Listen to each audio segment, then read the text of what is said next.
All right, hey everybody, and welcome back for another deep dive. You guys ready to get those brains working? Always ready to dive in. Awesome. I am pumped for today's topic, by the way. It's the Book of Haggai. But here's the twist. We're looking at it through a skeptical lens. Ah, that's what makes things interesting, getting outside that traditional box, shaking things up a bit. Exactly.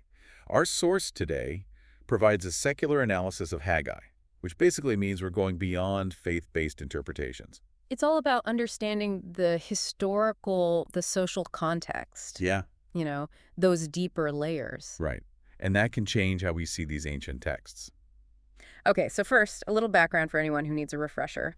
The Book of Haggai, it takes place after the Israelites returned to Jerusalem. They'd been in exile in Babylon. Yep, exactly. They're back home trying to rebuild their lives, their community, and the temple. Well, that's in ruins. Total chaos. Imagine coming back to that. It's a time of huge uncertainty for these people. Totally.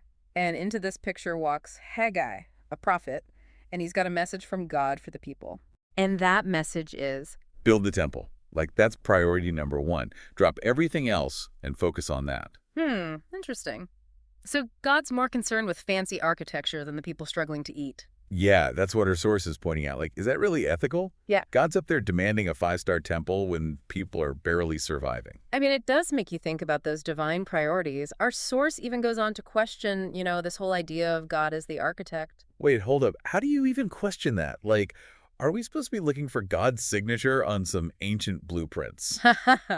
Well, not quite blueprints, but think about it. If there was some kind of real divine intervention in the temple's construction, you'd think there'd be some evidence. Okay, I'm listening. What kind of evidence are we talking about here? Well, imagine if archaeologists dug up inscriptions directly linking specific building techniques back to God. Or what if other cultures had recorded witnessing these miracles? Something like that would be pretty convincing, right? I see your point. That would definitely be a game changer.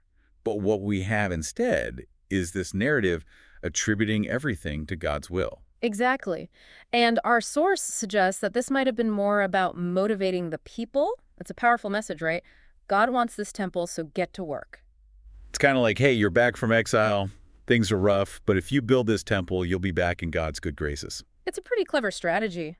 These narratives, they have a way of, controlling and motivating people, even today. It's true. We see it everywhere. Political speeches, advertising, they all use stories to influence us. All the time. It's powerful stuff. But getting back to Haggai, our source also suggests that there was more to this temple than just pleasing God.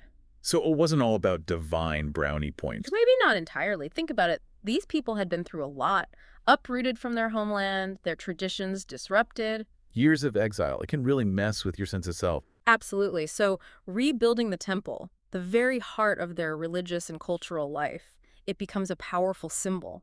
It's about unity, continuity. It's about reclaiming their identity as a people. Whoa, okay, so you're saying there might have been some serious political strategy behind this whole religious thing. It's definitely a possibility worth considering.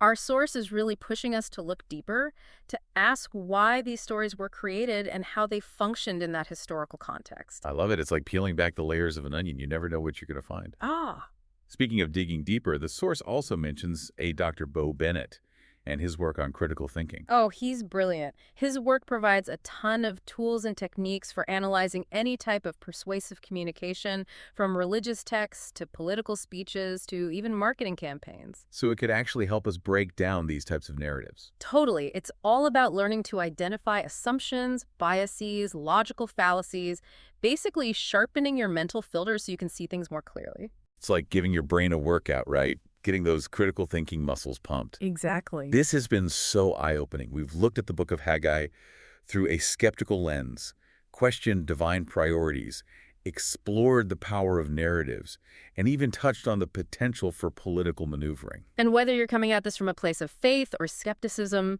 I think engaging in this kind of critical analysis just helps us understand the text so much better. Couldn't agree more. And to our listeners, I encourage you guys to keep exploring these ideas, to question the narratives you encounter, and seek out those diverse perspectives. It's amazing what you can discover when you do. It really is. Never stop questioning. All right, that is a wrap on this deep dive. Catch you all next time. See you then.